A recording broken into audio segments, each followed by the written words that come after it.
আমরা কোরআন পড়ি, কিন্তু কোরআন সেই মর্মার্থভাবে অর্থ সহকারে তাফসির করে আমরা সেই কোরআন বুঝতে পারি না।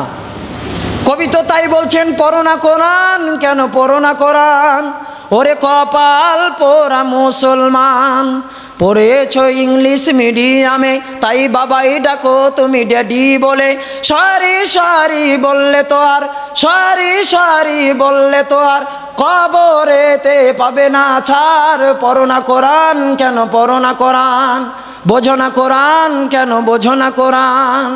কোরআনকে যদি পড়ি কিন্তু যদি না বুঝি, ওই কোরআনের মর্মার্থ আমরা কিছুই বুঝলাম না, কোরআনের মর্মার্থ কিছুই বুঝলাম না।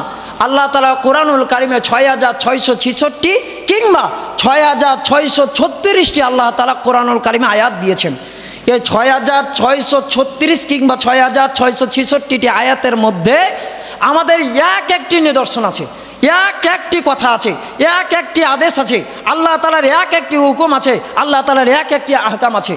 আমরা যদি এই ৬৬৬৬টি আহকাম যদি জানতাম, নিজে যদি মানতাম, নিজের ওপরে বড় পীর আর কেউ ছিল না, নাকি বলেন?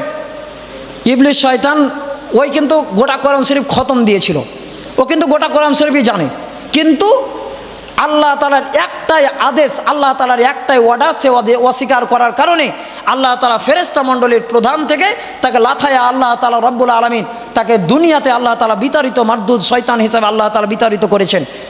আবু জেহেল, তার নাম ছিল আবুল হাকাম। আবু জেহেলের নাম কি ছিল? আবুল হাকাম। আবুল হাকাম হচ্ছে জ্ঞানের পিতা। আবুল হাকাম শব্দের অর্থ হচ্ছে জ্ঞানীর পিতা। যখন আল্লাহ রসুল সাল্লাল্লাহু আলাইহি ওয়াসাল্লামের বিরোধিতাচারণ করলো, আল্লাহ তাআলা রসুলের সাথে যখন বিরুদ্ধাচারণ করলো, আল্লাহ তাআলা রসুলকে নিয়ে যখন কটূক্তি করলো, আঙ্গুল তুললো তার চরিত্রের দিকে, তার অবকাঠামোর দিকে, তার কথাবার্তার দিকে, তার বচনভঙ্গির দিকে, আল্লাহ রাব্বুল আলামিন সেই আবুল হাকামকে আল্লাহ তাআলা লাথায়া আল্লাহ তাআলা তাকে আবু জেহেল নামে রূপান্তরিত করে দিয়েছেন। আবু জেহেল মানে মূর্খের পিতা। আমরা বলি না জাহেল জাহেল, মূর্খ মূর্খ, বুঝে না।